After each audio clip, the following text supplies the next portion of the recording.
we start a few minutes late because I think in spite of people's best efforts, they do get delayed. I said generally we start a few minutes late because although we have, people come for the 7 o'clock time, but a lot of people come a little late because this is a very busy time in Delhi, isn't it? So anyway, we can let's start. It's just after 7. I think by 7:15 most people seem to arrive. Actually, people arrive throughout the evening. So I'd like to welcome all of you to this 37th talk in this series, Architecture and Society. And for those who are new to this forum, I just say a few words before I introduce the speaker, that this forum was started as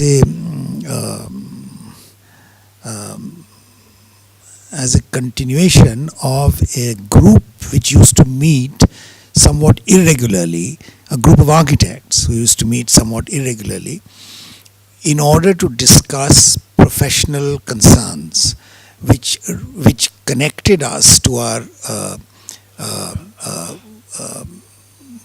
clientele, if you like, or society. I think all of us were concerned that architecture was something of a social art or work of some kind, and that in recent times it's become very difficult to see the architectural profession as relating itself to the larger societal concerns. So we used to debate amongst ourselves and discuss it, and then the IHC very kindly offered to give us the space where we could meet regularly once a month.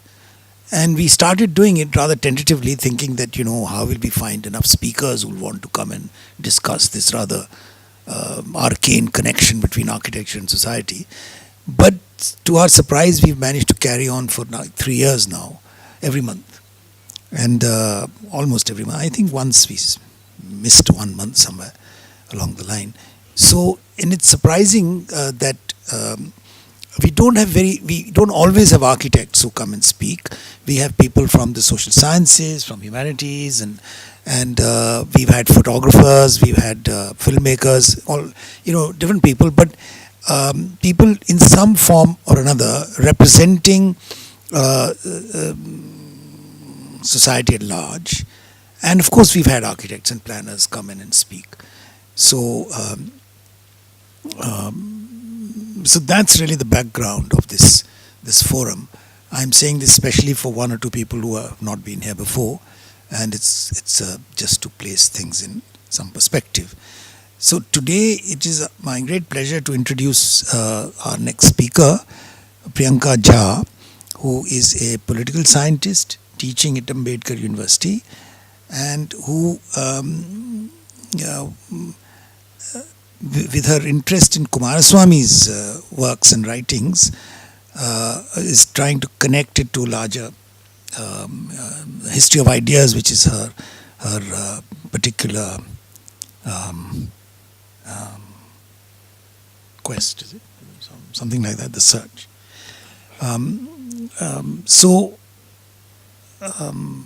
The program people asked me earlier in the evening that, this is normally you don't, here they are, normally you don't, this is somewhat,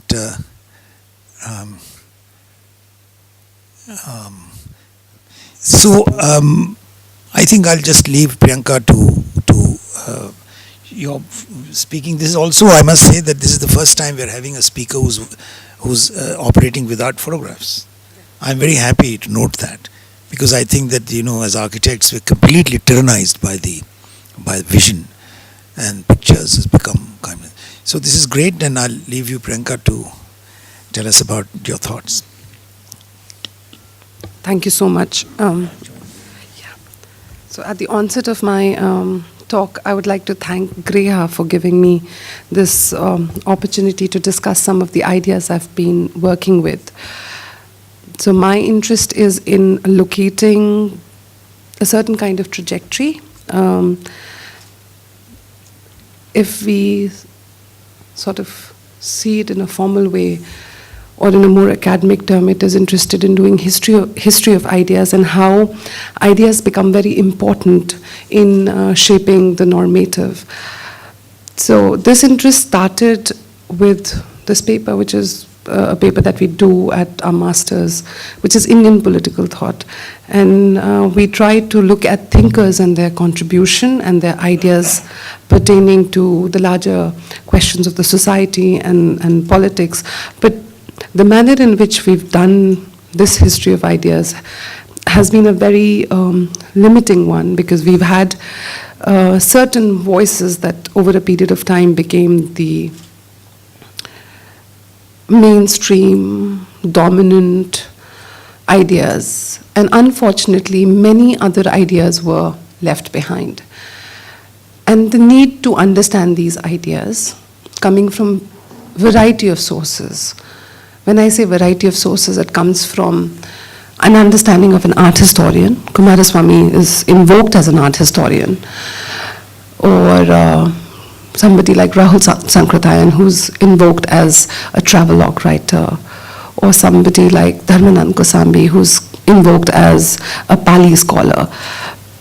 But in my quest, the most important question that I try to unravel with, that these ideas which have been pushed into the margins have something very interesting to say. They have something very interesting to sort of guide us to the political life of a society.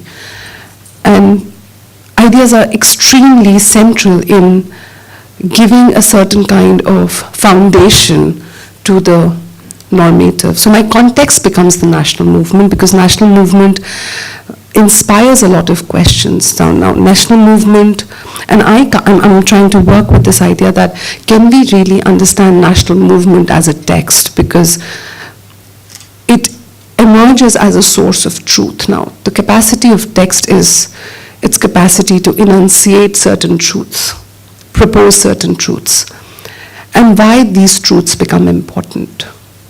And this is where I would like to bring Foucault, because he would actually argue on the lines of regimes of truth. There's no singular truth, but there are regimes of truth.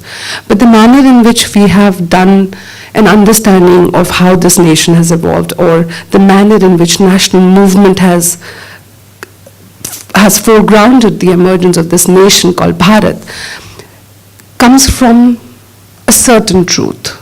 But the need to go into the multiple renditions of truth. And these multiple renditions of truth comes from the margins. And in contemporary time, these margins emerge as the frontier. Because these margins, or these social imaginaries in the margin, were proposing to us certain ideas which were not considered important maybe at that point of time, but becomes very important right now, when the quest of the social is emerging out of the quest of the cultural. Now, what are these cultural questions? How do we understand culture? Do we take a certain rendition of nationalism emanating from cultural nationalism as the only understanding of culture? And this is where Coomaraswamy becomes very important. So the manner in which I would just give a quick frame of how I want to take my presentation forward. I am interested in understanding Coomaraswamy not as an art historian, but as a thinker of modern time, as a public intellectual, and how he uses art forms to become the very base of various kinds of quest, whether political, economic, or social. So it's very important for us to understand the man himself. So for that, I would be interested in locating the evolution of his life, and I want to do this evolution through his writings, the representative writings of each of his phases. So I've decided to sort of categorize his life into 3 phases. And in the second, I tried to look at his writings, in which there's a certain kind of critique that he's formulating, critique of British colonialism. And colonialism emerges in the form of modernity, colonial modernity, and epistemology. So what were the kind of knowledge that British colonialism was establishing, and what were the kind of challenges that needed to be sort of posed to that, and Coomaraswamy does it. And in the third part, I'm interested in looking at what is his normative, how does he envision the political, what is his cultural ideal, how does he envision the space of culture in the quest of the nation, which unfortunately has been not really taken very seriously, not really engaged with, and therefore the manner in which culture comes to us emerges as a site of violence. So how we witness culture right now in our lives, that is in the form of culture as a site of violence. But if we look at Coomaraswamy's normative, culture becomes the site of creativity, of rejuvenation and creation. So that is how I would want to pose his normative. And towards the end, like any thinker, what are the kind of concerns that Coomaraswamy's writing posed? And what were the point of critique that Coomaraswamy's writing had to sort of deal with? So this would give us an idea of his writing, of the man himself, and his envisioning. So his life trajectory, very important for me to sort of give a brief outline about Coomaraswamy. I'm sure everyone knows about Coomaraswamy, but Coomaraswamy is still like Ananda Coomaraswamy. When you say Ananda Coomaraswamy, there are many people who will be like, who's he? Wasn't he a Sinhalese? Or what is his association with India?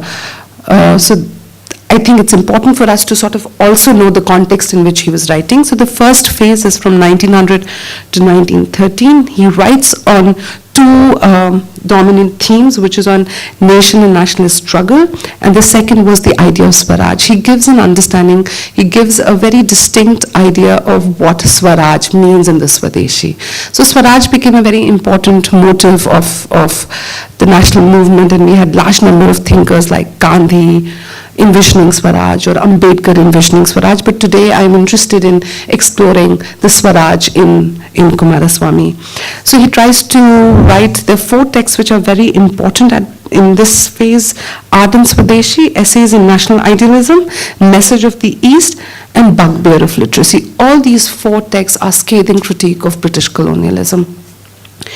It is in this phase, so it is interesting that Coomaraswamy did not really start off as an art historian. He started as a young graduate student who was doing his fieldwork in Ceylon for his PhD thesis and was working on the minerals of Sri Lanka. And he chanced upon, and during his field visit, he realized and witnessed the manner in which traditional systems of episteme, traditional systems of livelihood were being damaged by British colonialism.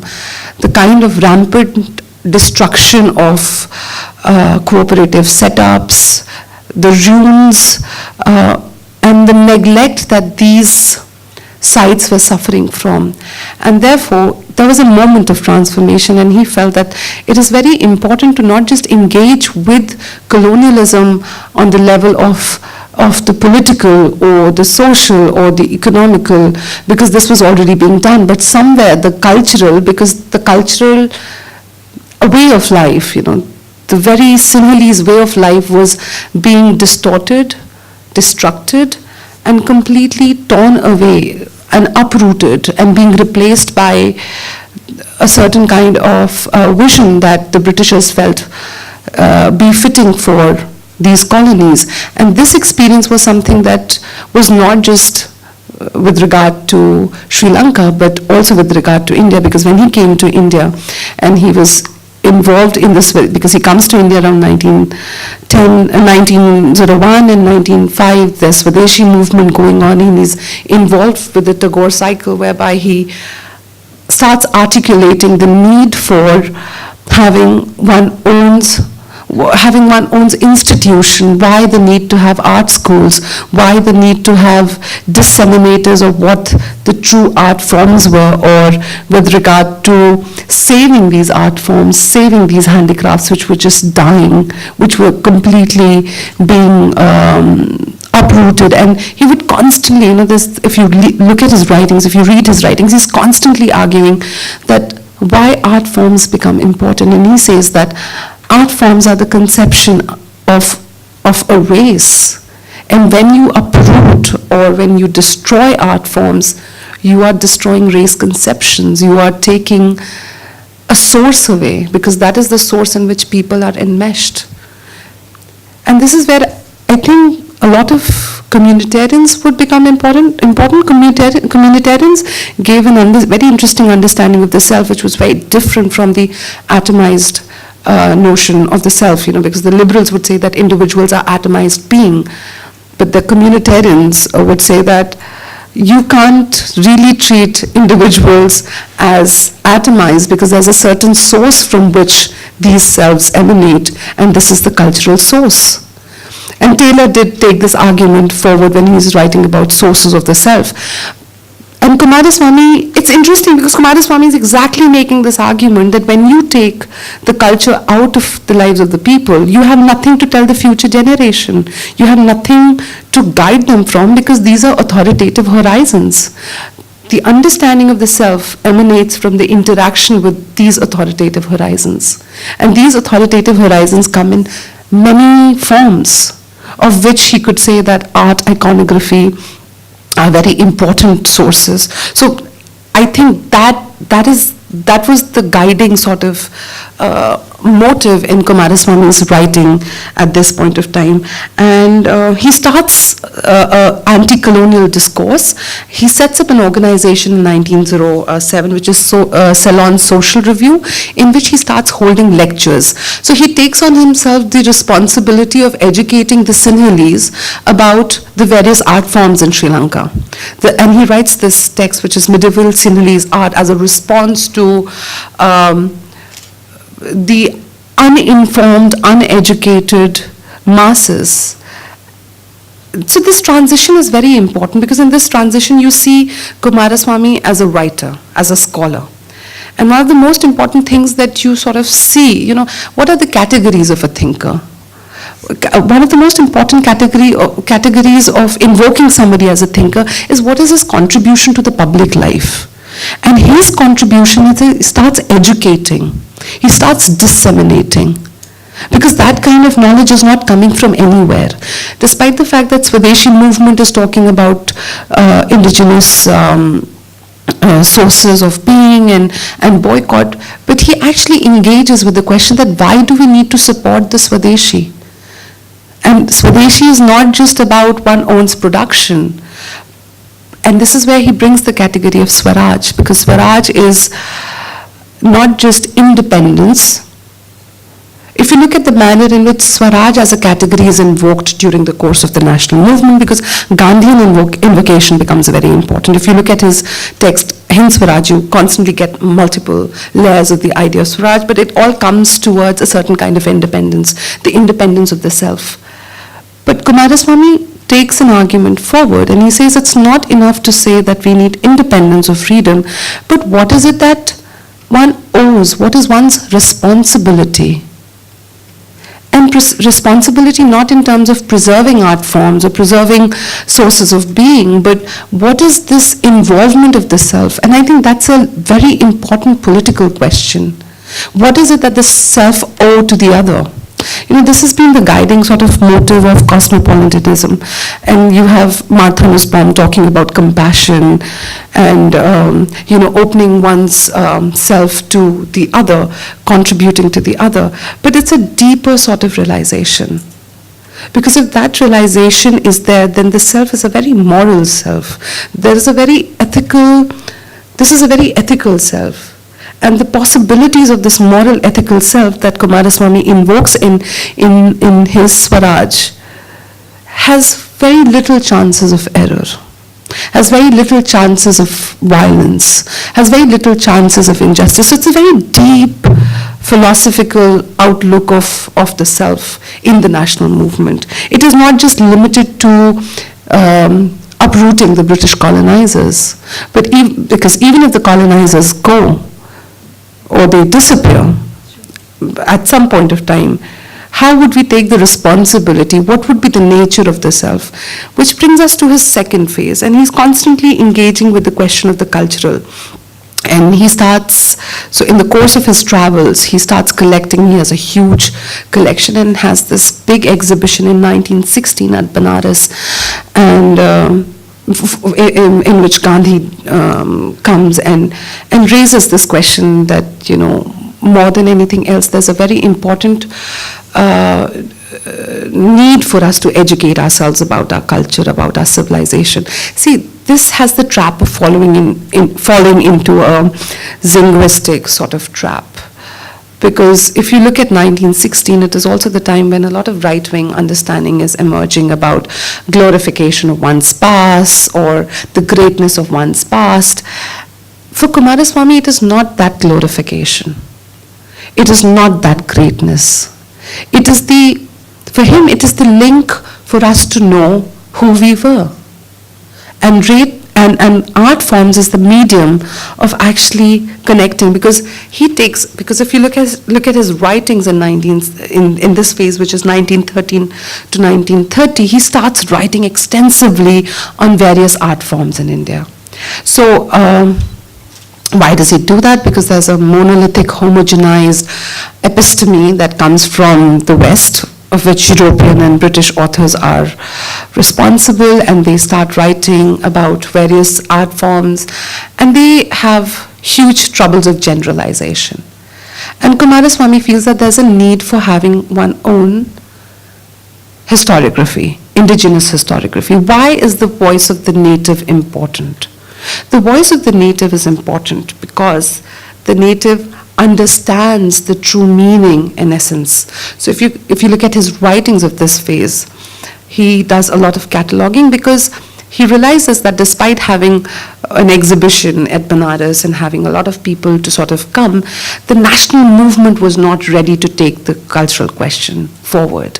And Gandhi, so if you look at Roger Lipsey's writings on Coomaraswamy, there are these mentions about how Gandhi was not really very eager about bringing the cultural question on board, was not really ready to take the question of art and art forms on board, and Coomaraswamy was very hassled, and then he goes on to become the curator of the Museum of Fine Arts at Boston. He gets this position, and when he goes there, he realizes that the kind of ignorance that existed, because all the Eastern art forms were clubbed in one space, and the manner in which these cataloging were done had huge errors and huge trouble.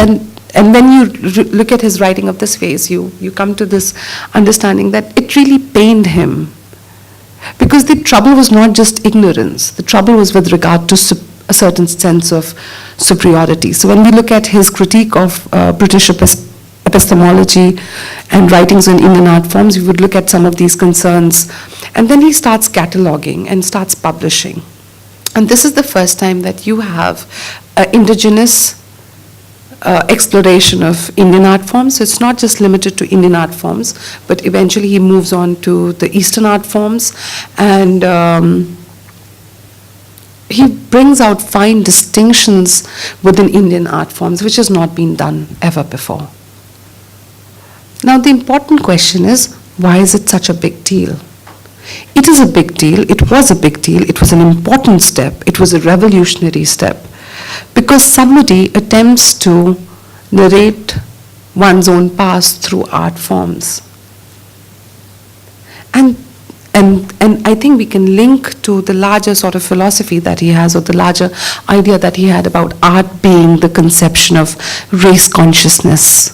So he is informing, he's educating not just the natives, not just the Indians, but also the Westerners about what is so wrong in the manner in which knowledge systems have been created. Because knowledge system was created to exactly bring in categories of power and hierarchy. Because if you dislodge a system of episteme as episteme, and just some sort of depiction, you're completely denying the existence of that culture.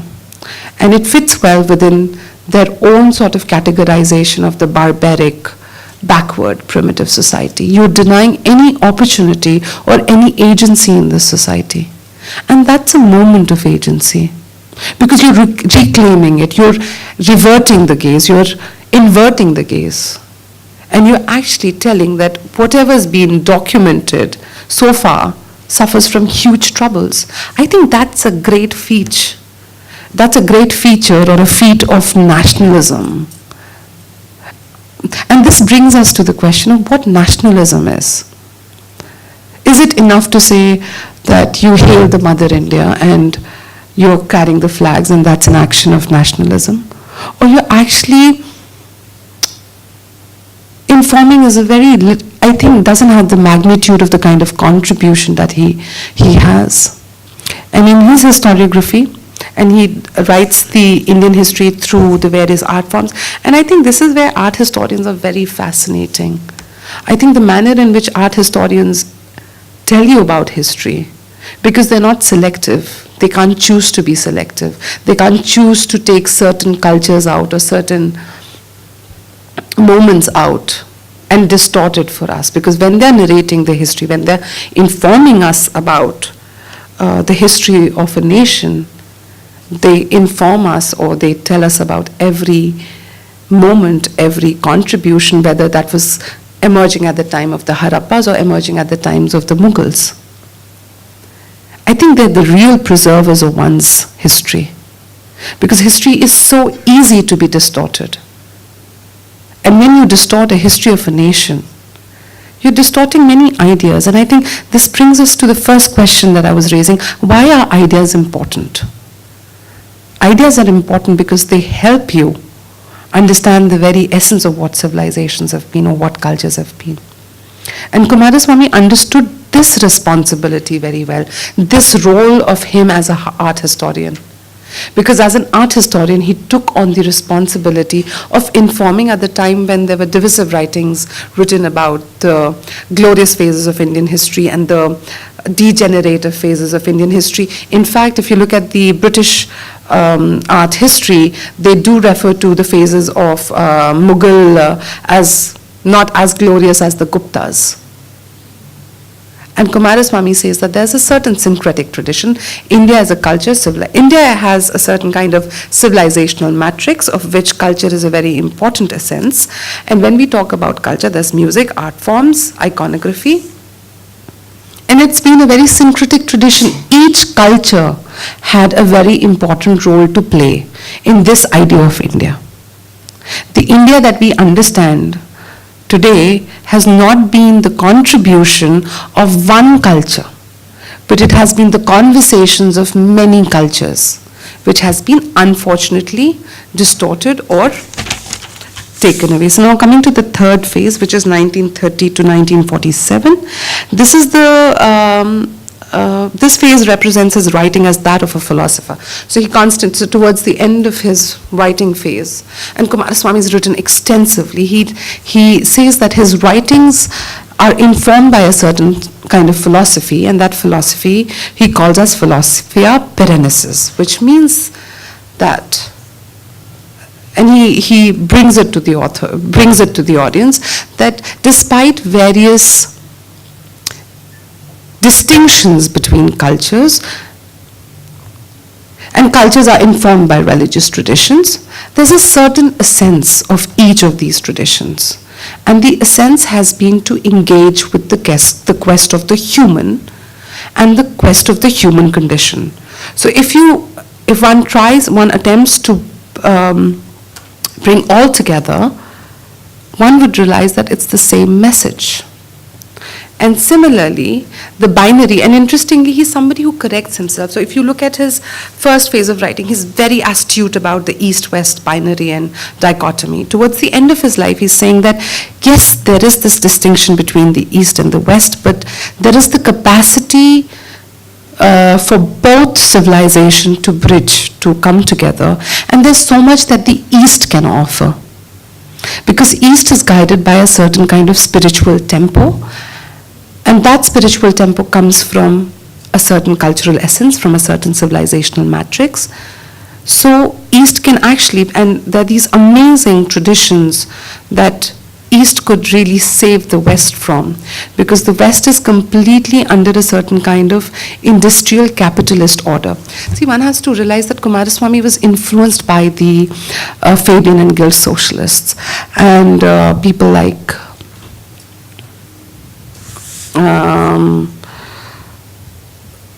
there were a lot of Guild and Fabian socialists like René Guénon, William Morris, John Ruskin, Eric Gill, and these were the people that were talking about a certain kind of critique of the naked industrial order that these societies were suffering from. And there have been so many moments when I would read Coomaraswamy on the critique of industrial capitalist order, and one would find resonance of what Marx was writing about with regard to alienation, with regard to the death of the creativity, the death of the human. And each of these Guilds and Fabian socialists are talking on similar line, that how in the name of industrialization, industrial order, there's a certain kind of possessive individual that is being created, and this possessive individual is completely uprooted from the larger spiritual tempo. And Coomaraswamy would say, and many people would say, that he was influenced very highly by the German romanticists who talk about idealism and the individual enmeshed in the nature, the individual enmeshed in a larger kind of spiritual tempo. And he would say that Eastern civilization, Eastern societies have that spiritual tempo.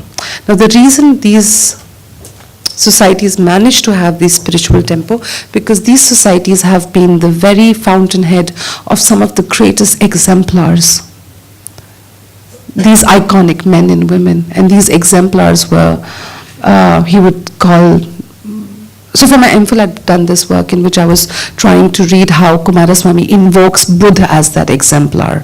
He writes this essay called Mahatma, and many people would got confused that it's an essay that he's written on Mahatma Gandhi, but he actually invokes Buddha as Mahatma, as the first exemplar. So what is it about exemplar? Exemplar as a category comes from Thomas Kuhn's exemplar paradigm, in which one fuses oneself to this exemplar paradigm. One wants to be like this exemplar. So exemplar has these amazing capacities to teach, guide, shape.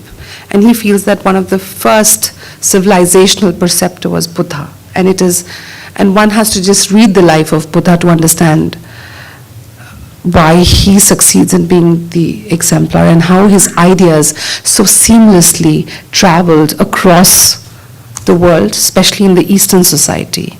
And he does this by writing on the Buddhist iconography, and he says that if you look at the image of the Buddha, it becomes very different. It's because each of the local cultures adopted him according to their own sort of vision. And Buddha becomes this mass perceptor. And somewhere Buddhism becomes becomes the essence of that civilizational matrix. So it is towards the end of his life that he's talking about human condition, doing away with the East-West binaries. What is truth? How can one emerge at truth? And one very predominant idea about Eastern cultures and civilizations' capacity to teach so much. And that capacity can only be unraveled if the binary of superior, inferior is taken away. So during his course of life, and when he's writing and he's critiquing British colonialism, he's critiquing modernity, because when he writes Bugbear of Literacy, he says that British modernity, colonial modernity, brings with itself a certain two important things. It brings the industrial order, and it brings literacy. So literacy and industrialization becomes marker of modernity. Now, what are the kind of, and he says that these are very violent experiences. These are violent experiences because he's writing from the perspective of the craftsman. And he says that when machine starts replacing the man, it is the death of creativity. Because the attempt is no longer to create for sustenance, but the attempt is to create more and more, which is emanating from hunger. And that kind of hunger can only be satisfied by machines. And literacy, because when you bring literacy as a marker of being modern, developed, rational, what about traditions in which the written word was never important? And many of these Eastern cultures had oral traditions. It had traditions and systems which were very different from the conventional schooling system, because there was a certain tradition of the guru and the shishya, whereby the guru would transmit all this knowledge. This society has a huge history of oral memory. What about Itihas and Puran? Do we consider as records of history? And the manner in which history was posed, the manner in which historiography was done, had troubles, but also how the written word becomes more important than the word. And when you bring literacy, and when you bring literacy as a marker of progress, the trouble is you're denying many the opportunity to know or to comprehend that they know. And it is interesting because literacy, and he brings it in his writing, Bugbear of Literacy, that the British had a certain motive. And that motive was they needed people to support the institutionalization of this administration. They wanted coolies. They wanted clerks. So for them, the written word was very important. And therefore, it denied many population, many people, the capacity to be rational. So can we say that rationality then is only the literate people are the only custodian of rationality? That's a very important question. And this actually takes us to the question that when we talk about rationality, why do we invoke enlightenment and reformation as the moment of rationality? Because there have been amazing traditions of rationality within one's own civilization and past. But that's completely, so when you sort of support this idea, you're denying the capacity to be rational, or denying the agency. And that is the huge trouble. So he depicts West as mechanical, material, and colonizing, whereby the East is constantly treated as an inferior category, and the kind of writings which were written on India, the famous James Mill writing, and this idea of the Oriental despotism, which he challenges, and he says that there is a merge in the ancient systems of governance, as he would call it. There was the fusion of the spiritual and the temporal. But the big trouble with these colonizers and this episteme is that they don't understand anything of this culture. So their interaction with this culture is at a very superficial level. They have not really, it is very important to be of a system to really understand that system. It is very important to grow in a culture to actually understand the dynamism of that culture. This might sound problematic, because this is cultural, many people would say that this is cultural relativism, and what about the violence of culture? But one has to understand that, one of the key rule of doing history of ideas is that one has to understand the thinker in his time. And the responses that were emanating at that point of time.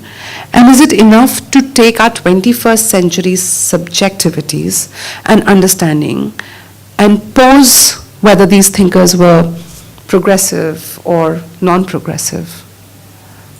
See, the immediate context for Coomaraswamy is that of colonialism and the manner in which colonialism is establishing itself. And they're creating a certain system of knowledge about these colonies. He said the entire enterprise is flawed. They cannot write about us. They cannot write about our art forms, because they don't understand. And that is why when he writes this essay, Essence and True Meaning of Art Forms, he actually brings this question. And it's rather sad that we've not really engaged with these questions. I would just quickly say critique of Western epistemology, non-acquaintance with the society, superficial understanding, trouble of hermeneutics. How can you know about a society and write about a society on the basis of translations? Because translations can get, because translation is a very difficult, responsible job when you translate somebody's work. Because it's very difficult to sort of understand the real intention of what the author was writing or what was being written. And somewhere the meaning is lost. A lot of epistemology that was being created was on the basis of translation. In fact, interestingly, many of the scholars never even came to these societies. And that is the trouble of the hermeneutics that he talks about. Denial of historical traditions, literacy, and now coming to art forms. So his is one of the first indigenous responses being written to a lot of writing, like Mandeville's Nuremberg Chronicles was the masterpiece, which went on to establish Indian gods as demonic, demonization, demonic representation of Indian gods. The second major trouble with their writing was that Indian art forms was considered as erotic and pornographic. And the third major argument that was being given, that Indian art forms cannot be considered as fine art forms because they do not adhere to the parameters of what is considered as fine art. There were scholars like Vincent Smith, Maskell, Birdwood, who had written about Indian art forms, that there's nothing in the Indian art forms which can be considered as fine art forms, and basically these art forms are monstrous because they're depicting monsters. And this is where his intervention becomes very important, because he says that we cannot use the Western parameters of Indian art forms, because Indian art forms are contemplative. It is not imitative. Coomaraswamy goes on to the extent of completely challenging Western art forms of being art forms in themselves, because he's saying that, he argues that most of these art forms are just imitative and not really contemplative, because when you read The Dance of Shiva, it's a brilliant piece when he talks about the whole process of how an image is given a shape, whether in the form of painting, whether in the form of iconography, whether in the form of temple walls. And he says that this is an entire process of contemplation. And it's a very ritualistic process. It's a process that completely transforms. And our criteria of judging a good piece of work as fine art is if it is in the capacity, that art form has the capacity of invoking something which is called samveg. And samveg is aesthetic shock. Whether that piece of art succeeds in transforming you to the real meaning, whether that art form, so for example, if a goddess is there, and he writes that all these, these things about Indian goddesses having these so many arms, and he says that each arm represents something. There's a reason why the artist decided to add another limb to this goddess. And you will not understand that because you don't emerge from that culture whereby goddesses are perceived to be having these powers. And he says that artist is the best possible connector of the being to the spiritual, because the artist is a sadhak, yogi, creator, with dharma as his guiding principle. He's a roopkar, he's a pratimakar. And this is very interesting, because if you read and he says that the artist is just carrying forward traditions which are emanating from many ages. And there have been texts which have been written about what is a good art form. And there are these Shilp Shastras and various other Shastras which basically give us the parameters of what can be considered as a good piece of construction or art form. Now coming to the third quickly, about architecture. Now the place of architecture is very important in Coomaraswamy, and he writes extensively on Vishwakarma and the trouble with British colonialism. Because he says that there's been a certain class which supports British colonialism with regard to the question of architecture, and this was the comprador class with the princely states who started imitating these Western forms. Coomaraswamy had actually written a huge note of dissent with many of the art historians of his time from Boston when Lutyens' Delhi was coming, and he was saying that we have already left our craftsmen to languish, and now when there's an opportunity to recreate this new city, we are actually suffocating our craftsmen to death. Masons are the craftsmen. There was, over a period of time, the individual patronage that came from the princely states disappeared. And over a period of time, when the state took over, the state should have patronized these art forms, because these masons and these crafts, men and women, because they are the biggest creators. But what was done, that in the course of making itself as the imperial power, a certain kind of visibility was needed to these structures, and therefore Delhi was to be the center of that imperial power. So Delhi could no longer have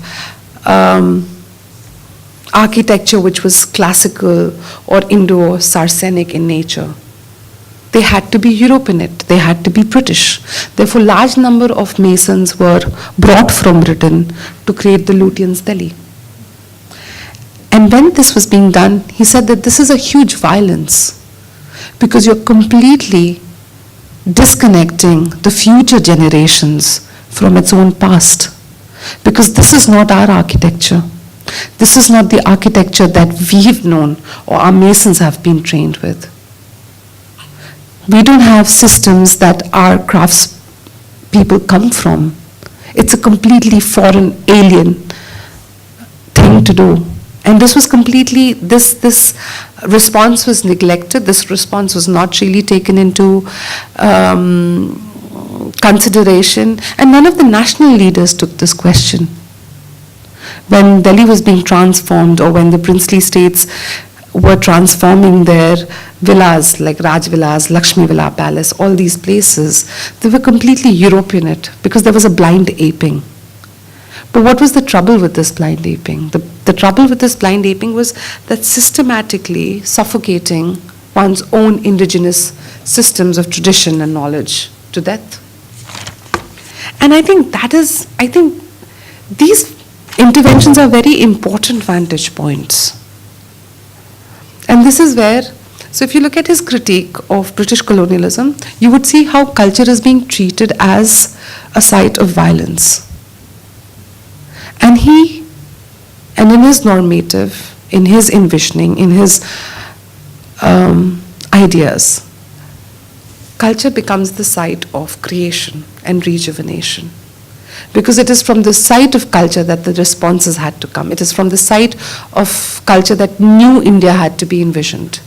But what really happened to that new India is something that was completely not really taken into consideration. So in his essay, The Deeper Meaning of Struggle, he says, the aim of nationalist struggle is not just political freedom from the subjection and subjugation of imperialism and alien rule. It calls for self-realization and what the real essence is that of the nation. Cultural institutions like gallery, museum, art schools, the educative role of museums. Museums are so important because it's the best way for one to know one's own past, to connect to one's own root and tap one's own root. So I would like to conclude with a very important question of self-realization, of what, how do we understand culture? Do we understand culture in the way that the present government is dispensing to us? Yes, that is one form of culture, one idea of culture. But is that the only idea of culture? And if you sort of stand against it, if you sort of challenge it, becomes difficult. And it becomes difficult because those who are challenging this are really unaware. Like, this nation is really unaware of many thinkers. And it is high time that we sort of bring these thinkers, we bring them in conversation, and not just limit them to their vocational sort of representation.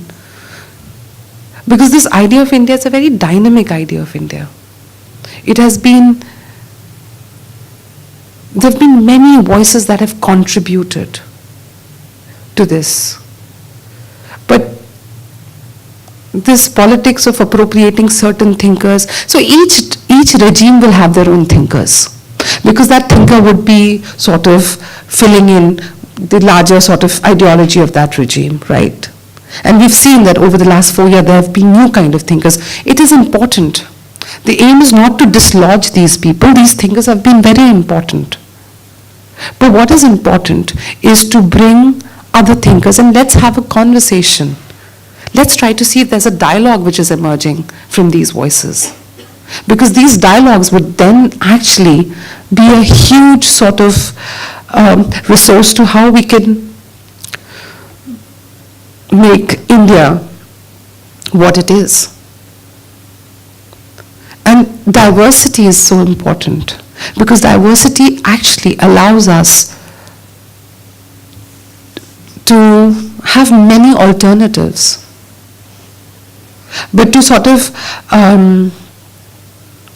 put people down by their religious identities is not cultural politics. That's not culture.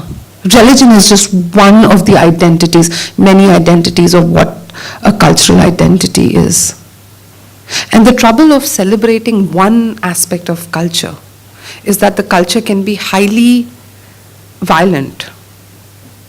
And, of late, there have been these stories coming about, there was a story about recent honor killing that happened in Haryana. That is exactly the cultural violence.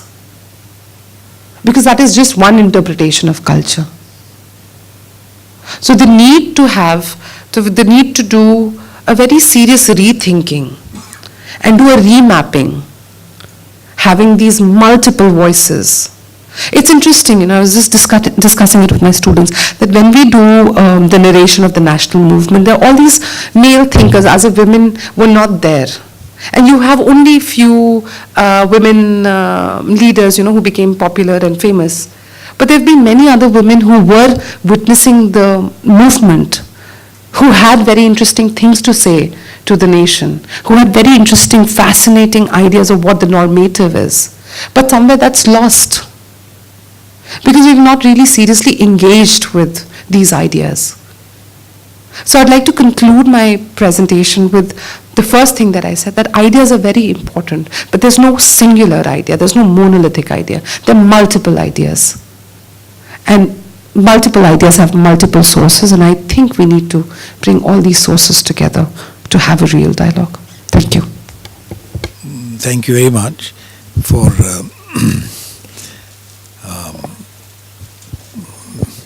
your presentation, which I think covered a lot of ground. And I would like to invite questions, etc., discussion from the audience. You raised your hand, Virendra? Yeah, I raised a hand. You have a question? Greet Sabhisachi, but I can still, it doesn't matter, but I still can ask. First of all, wonderful to listen to you. I feel, I remember the book that Ashish gave me 30 years back was The Dance of Shiva, right? That little bluish greenish cover that I still remember. I never read it again. I started the first few pages and found that time to be very difficult, extremely difficult. But what I liked about your very short, in fact, I expected there a few more hours to happen, but very short introduction to his life and to his, I think, 3 phases that you put together was immense clarity that you put. I mean, it must be a very difficult subject to speak about, and I think you spoke like extempore. No? It looked like you are a part of his journey. It felt like that. Few things that I noticed towards the end of your speech or your talk, you actually went on to a different plane. No? For me, suddenly you became very here and now, BJP.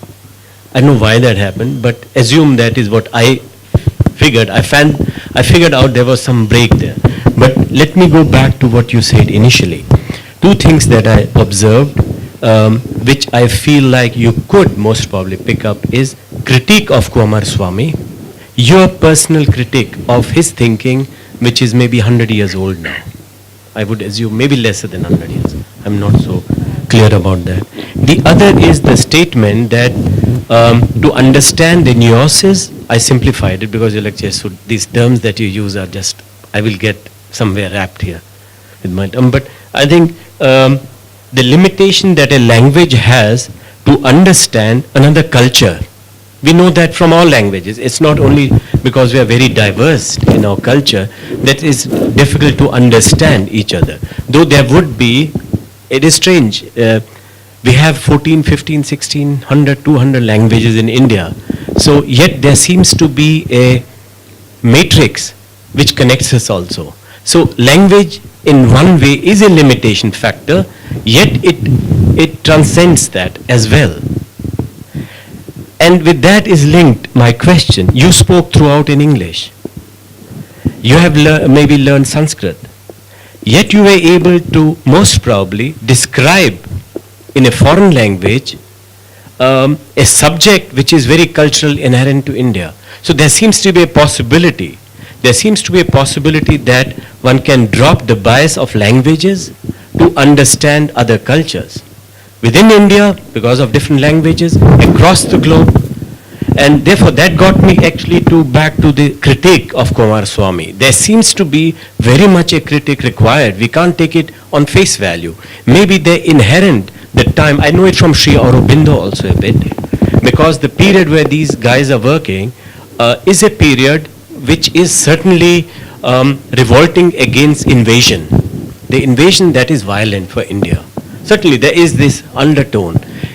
Maybe one has to understand that deeper from that perspective. What surprised me towards the end, that's my third question, because I am doing right now a museum for some art collector, and it is very much inspired, I would say almost, I can't say imitated, but yeah, it's close to that, by Lutyens' work. I am revolting actually against that, but I have limitations in it. But I don't know how much you know about the architecture of Lutyens, but you will be surprised the care that he takes and the way he responses to not only iconography, but also to the climate of this country is better than most of the architects are doing since last 60 years. So there seems to be in a short period by Lutyens a understanding, because these buildings have weathered very well, surprisingly, and knowing how government takes care of their premises, it's more surprising that they have weathered so well. So there seems to be a good understanding. So your statement that the craftsmen who came to India were imported from other countries, from England, may be not accurate. In fact, I am under the impression, and we are reading it, and Priyanka is also here, who is working with me together on this project. We are reading details and going through archives to understand Lutyens' work, and it seems that mostly were Indian craftsmen, and they understood very well. In fact, they would most probably, and I think it's very difficult to read between the lines, but I think if you are working at site and you see that site dynamics, Lutyens would have most probably observed and absorbed also what these guys have to contribute. And it must be his name finally on the stuff, on the architecture, but I think a lot of contribution is done by craftsmen, Indian craftsmen. So that these are a few observations on your lecture. Thank you. Thank you so much for all the three. I may add that Virinder is a very eminent architect. Okay. And also a thinker, as you can see. That's a great combination. We need more thinkers right now. The reason why I was talking about the present dispensation was precisely because it actually tells us that why thinkers like Coomaraswamy become contemporary and relevant. So the reason why I was trying to invoke Coomaraswamy, that it's not enough to have him as a picture, but to actually see how is he engaging, and can we see the troubles, the ills, like the big questions right now, some kind of panacea in Coomaraswamy's writing. So I think the manner in which he understands, because there's a lot of violence in the name of cultural nationalism. And for me, Coomaraswamy is a cultural nationalist. And I feel that he would be rolling in his grave right now with what is happening. So trying to bring that interaction. Yes, critique of Coomaraswamy, very important. I have that but then I was like, I don't know if I have a lot of time. There've been a lot of critique with Coomaraswamy's writing about his justification of the caste system, because he sees us as Shreni or a guild system, and then and Ambedkar's bit that it's not just functional division of labor, but it is actually the functional division of the laborer. So the manner in which caste emerges and the violence that the system has is something that Coomaraswamy does not really bring. He doesn't have to say much about the little tradition. So there have been a lot of critique of his writing, which one cannot deny. And for me, I have to understand Coomaraswamy as a scholar. So I cannot really evade the bit of engaging with him critically.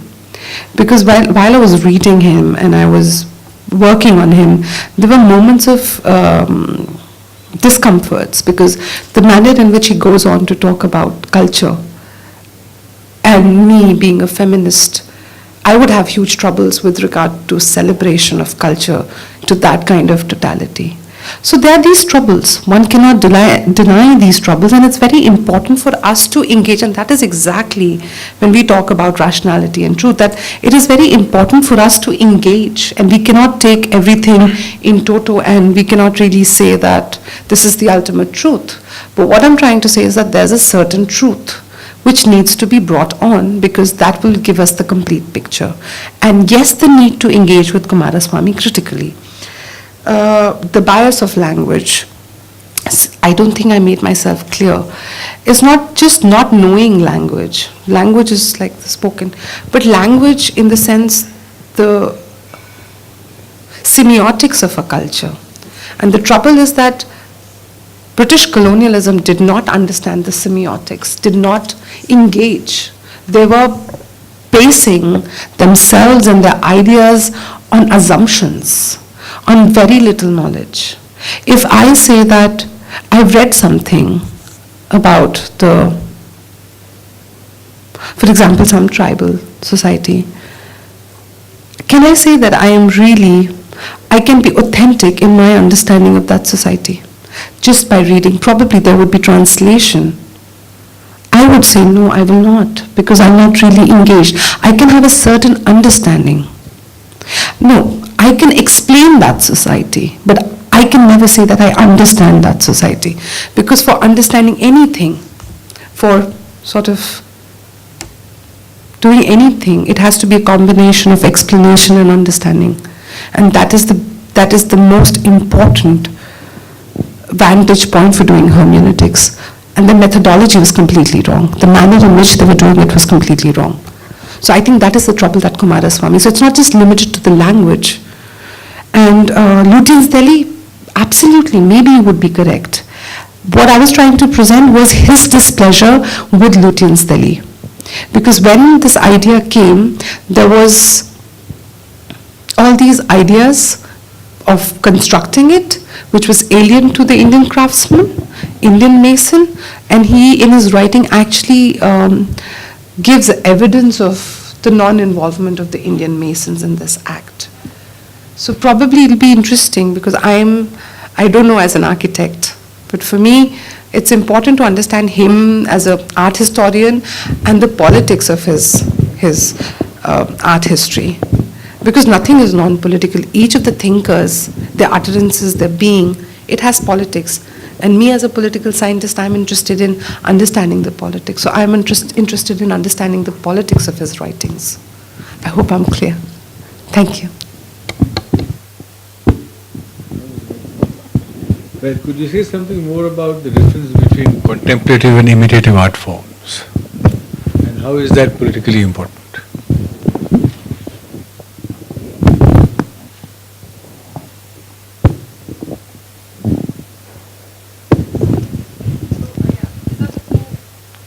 These are two distinctions that Coomaraswamy makes, because when he's writing, there have been a lot which is being written about Indian art forms as not being fine arts or not being good piece of art. And he inverts that, and he says that the way in which he sees Western art forms are imitative. So basically they imitate the scenery, the landscape, and there's not much of thinking going on in their art forms. See, this argument was dismissed later because many people, many scholars later said that Coomaraswamy is also getting into a certain kind of generalization because he's dismissing any kind of essence in the Western art forms. But the reason I can think of reading him is because he wants to say that there's a certain kind of location from where these art forms are coming. Because these are spiritual societies, and especially with regard to the gods, the images of the god. Because one of the first sort of critique that came was with regard to god images. That Indian art forms are making these monsters. Indian art forms are nothing but monstrous deities, which are considered as deities with so many limbs. And they're demonic. They're not really creating any piece of art. Their temple art is no art, but it is the images of demons. So these are the kind of writings in which he's responding. And he says that each of these art forms which are being made, there's a certain idea that the artist has first. And that idea has to be contemplated, thought, and then created. Because when you're creating these god images, you have no real gods in front of you. You're not imitating anything, but you're contemplating, you're thinking. Therefore, he says that artist is a yogi. And he would say that in Shilpa Shastras, there's an entire section which discusses the ritualistic aspect of how an image is first comes in the head, thought of, and I think an art historian would be in a better position to answer this. But what I understand of it is that it's an idea that first comes, and then that idea the idea germinates, you contemplate with it, you think with it, and then you create it. And therefore Indian art forms are not imitative, and imitative art forms are more easier to sort of make. Because the Western art forms had certain parameters of what a good art form was.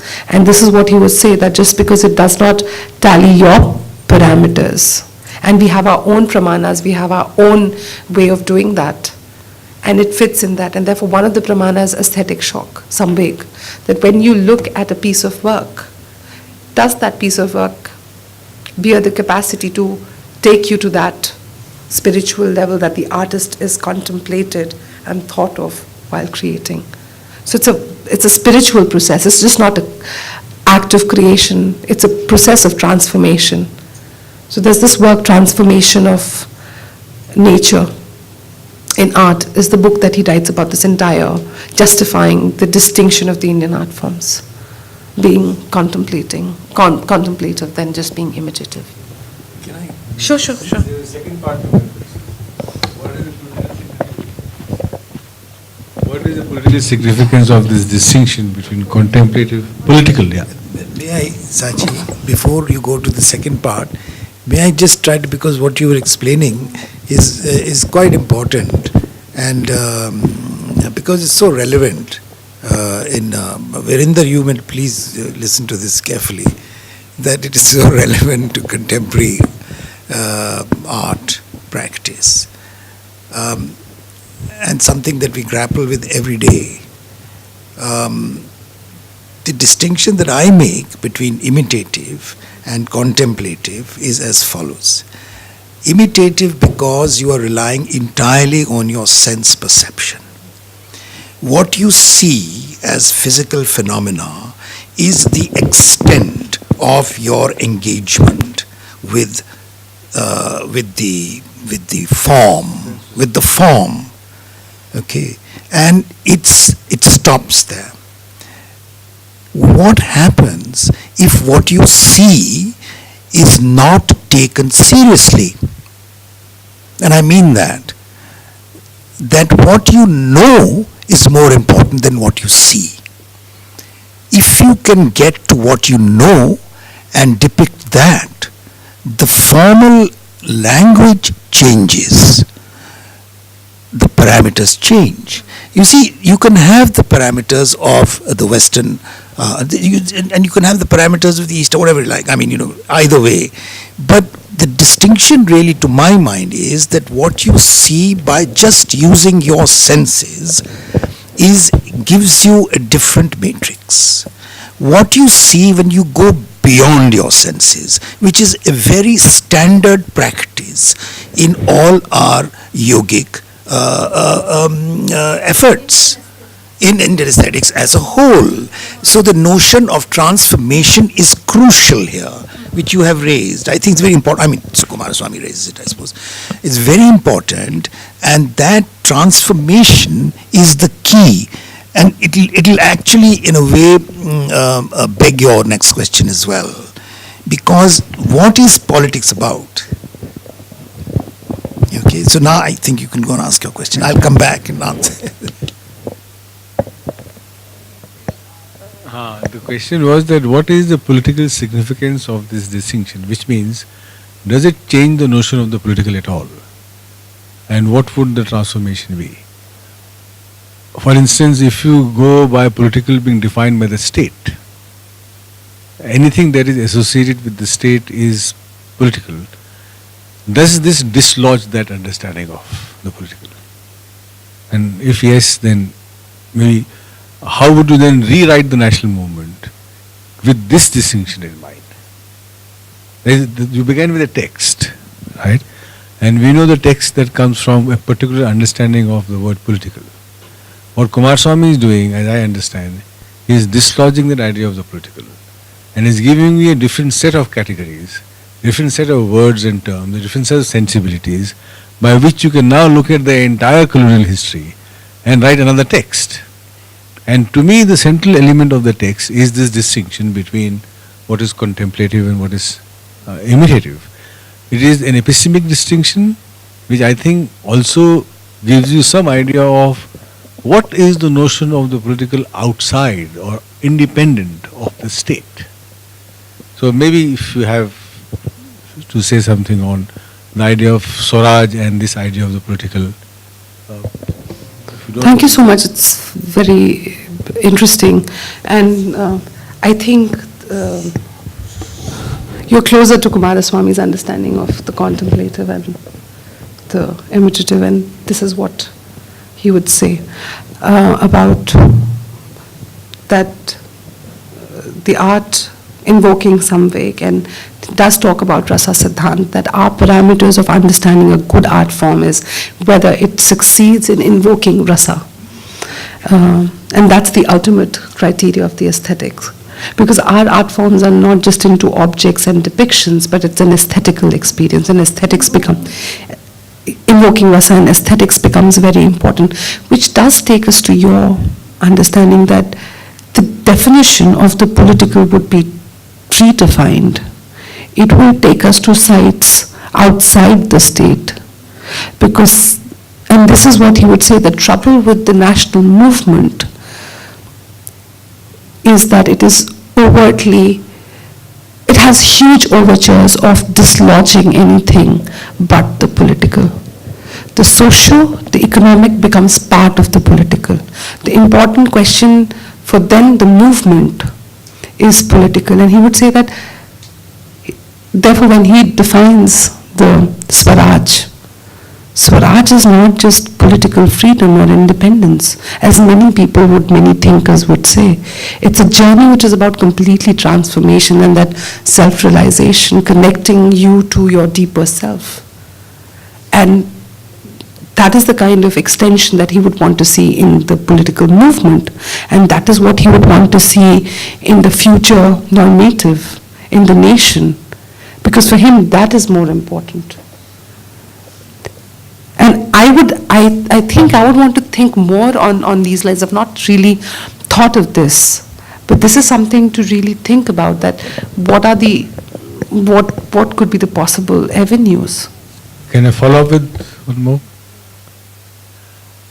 No, I had a hypothesis of my own, and I think I get some substance to restate the hypothesis, and maybe as a political scientist you may want to respond to it, which is the idea of the political associated with the state is where the center of the self is outside the individual.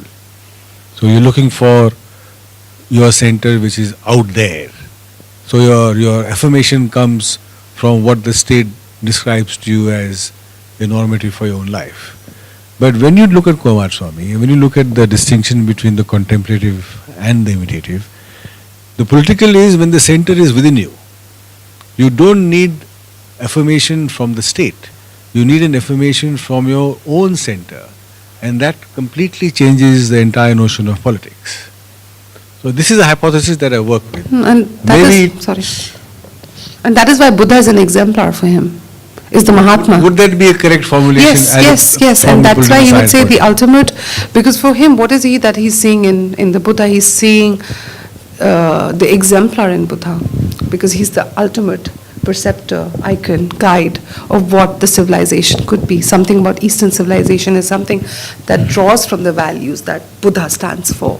And that is within you. The center of that universe is within you. And therefore it links very well to why he would establish Buddha as the Mahatma. At the same time, all these theories of aesthetics are also rooted in the Vedanta, so which kind of predates the Buddha, and the Buddha actually rejects Vedanta. So all these theories of aesthetics are basically rooted in, and that is where we also have this problem of, the Shrenis and all that, because all these come from there. Buddha actually rejected all that. So all these, and Coomaraswamy is quite deeply rooted into the, he takes the Vedanta as the original. So perhaps, although he treats the Buddha as the exemplar, I think that would be an early period, but ultimately he goes back to the Vedanta. So he does, and he does go to other traditions also. If you look at his engagement with Christianity or with the Greek society, like many people will call him Plato. He's deeply inspired by Plato. So I don't know if we can really, aspect of his philosophy apparatus, and there's so many sources for Coomaraswamy's own churning, and each of the phase you would see that there's a certain transformation in him happening, and each phase would say probably a huge influence of a certain tradition, but towards the end one witnesses that in philosophy apparatus and also his writings, there's a churning of all these, and he's trying to bring the best of each together and its relation and its answer to the human condition. He has a huge influence of the Vedanta in his writings, one cannot deny. Thank you for bringing the ideas of Coomaraswamy in the contemporary discourses. So Coomaraswamy was not he was not an artist. He also didn't take part actively in the freedom movement. He was basically an American citizen of Tamil Ceylonese origin, and he had his education in United States, and he lived there all through. He was visiting India. He came for his research to Ceylon. He came to Shantiniketan and had interaction with Tagore and all that. But basically, he was working as a curator in the Boston Fine Arts Institute, and there he collected a lot of art forms from India, from Ceylon, and from other parts of Asia.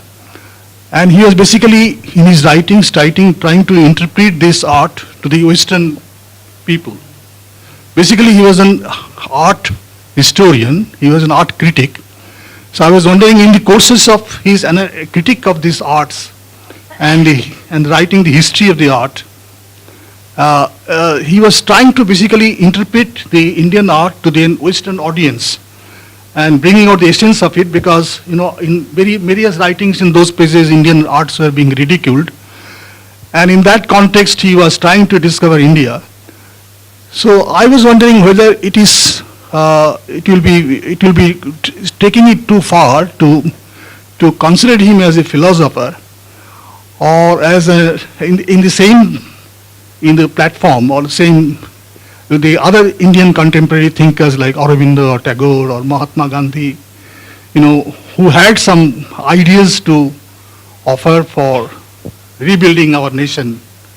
Was he thinking in the same plane, or he was just a kind of an interpreter of Indian history, Indian art, Indian culture, basically to the Western audience? So that is my fundamental question. Would you like to put him in the same kind of a plane like other Indian writers? And that's why in the history of Indian political thought, you won't find Coomaraswamy being mentioned in any of the text. And thanks for bringing this out, in this forum. But I was wondering whether it would be correct to consider him as a great political thinker or a thinker of the modern India, or he is an interpreter of Indian art to the Western audience. Thank you. That was the very first challenge that I had to justify why do I see Coomaraswamy as a political thinker than him being an art historian. But what was he that he was really doing? He was just interpreting these art forms to the Westerner.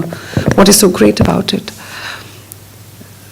Why he becomes a thinker is he addresses some of the most pertinent challenges that were emerging in the course of national movement. So as a young student who comes here in 1901 and does his field study and plans to change the course of his life, because he's the director of the Ceylon Mineralogical Survey, which is a very big position. And he's so troubled by the condition of the native art forms and the destruction, the rampage destruction, that he decides to give that up and takes up the cause, sets up an organization. So if we consider what are the criteria of a thinker, who is considered as a thinker? Thinker is somebody who has ideas for the society, responds to the trouble of the society, maybe would educate the society with the troubles of the society. And if you look at each of the thinkers that we've had so far, are doing exactly the same job that Coomaraswamy is doing. So despite having an identity, maybe he uses the art form, uses art forms and disseminating education through art forms, he's doing exactly the same thing that the other thinkers are doing. And this has been my question. This has been a question that has come to me, not just for Coomaraswamy. In fact, I had a presentation on thinkers who invoke Buddhism in the idea of India, people like Sankrithayan, people like Kosambi, and this question that, why do you think that he's so important? Or why do you want to bring him, you have Ambedkar with the emancipatory reading of Buddhism, and they don't have a mass space. These thinkers did not have huge movements. So my response is that, do we see criteria? What do we choose as a criteria for understanding a person as a thinker? And what do we consider as sources of inspiration? Because poets can be thinkers too. But many people would say poet is not a thinker. Like Iqbal was a poet.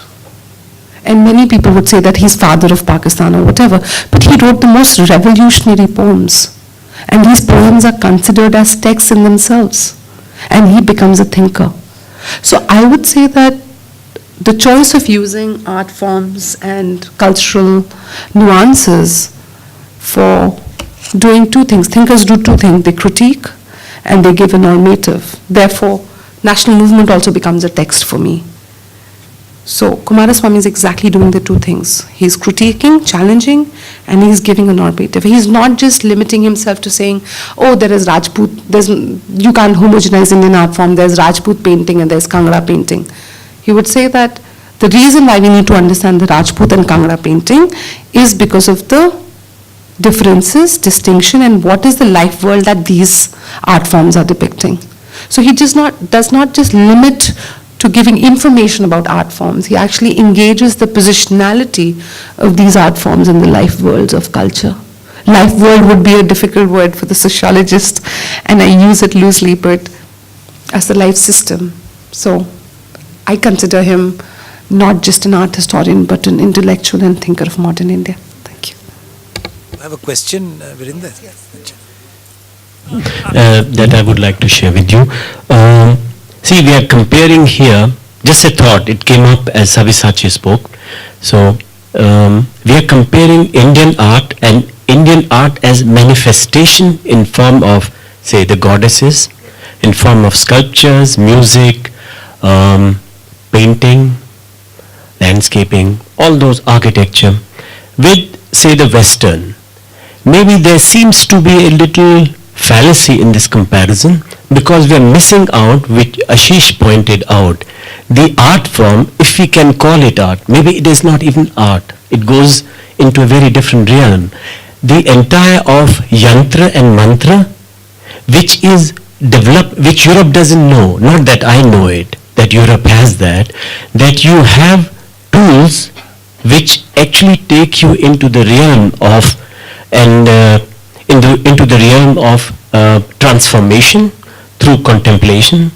And maybe, and that's speculate, that's for myself to think, maybe that Indian art manifestation that compare with the West are actually born out of the way this civilization, this culture lives, the way this culture has developed those tools to heal oneself, because that's what I see in transformation, and that's how I understand, because I migrated very late in my life to India, and I realized that the key essence of Indian life is the traditional way that we still in small pockets celebrate, is actually healing of the body.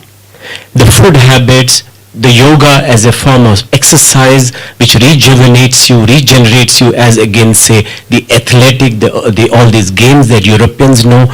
And I think it pervades through and through all life forms and all celebrations that we have in India. So I sometimes feel that first is the life form and then is the manifestation in art in India.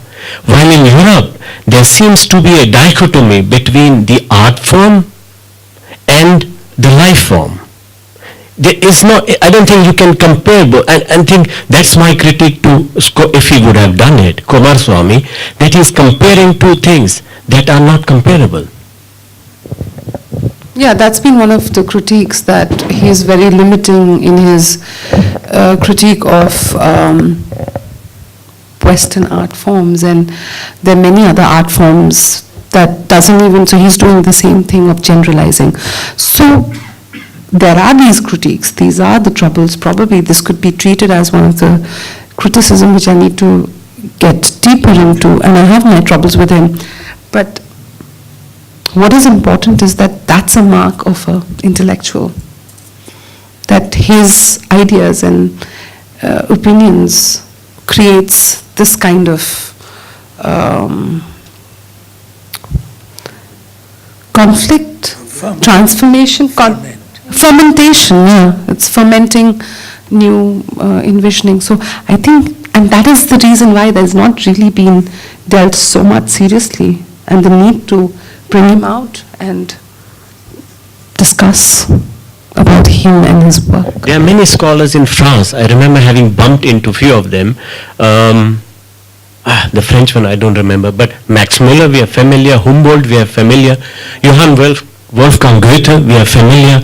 These guys as early as 1780s, 18th, 19th century, that advent, started translating Sanskrit, realizing that there is a pocket in the world which Coomaraswamy is talking about, completely different in their nature, and they saw the potential happening. Germans would never, like Macaulay, I recently read a small note by Macaulay to King George, because we are doing this Lutyens thing. I think what is happening with Coomaraswamy, he is focusing too strongly on the colonial aspect and he's realizing and I think that generalization therefore is a fallacy.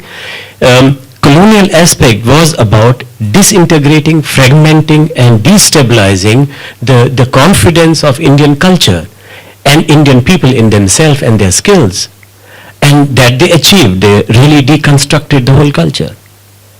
I don't think there's any denial to that, and I think Coomaraswamy addresses one aspect of these writings, and in order to subvert, he takes that, and that's been seen as a generalization, and that's been a critique. Now, with regard to all the journals that you've been bringing on, there are many scholars who would say that Coomaraswamy had a huge influence of German idealists on his writing, and that can be traced from the link of the Eric Gill, William Morris, the Guild and Fabian socialists. So there's a certain kind of trajectory of idealism in Coomaraswamy, and I think the attempt is to save that idealism. And I think he would be very much on page with the Germans on that. And many would say that the whole idea of the spirit that Hegel talks about is very much there in Coomaraswamy, because it's about preserving that spirit. The trouble with industrial order and literacy is that it takes that spirit away. And that is the spirit that should become perennial in any quest of human liberation.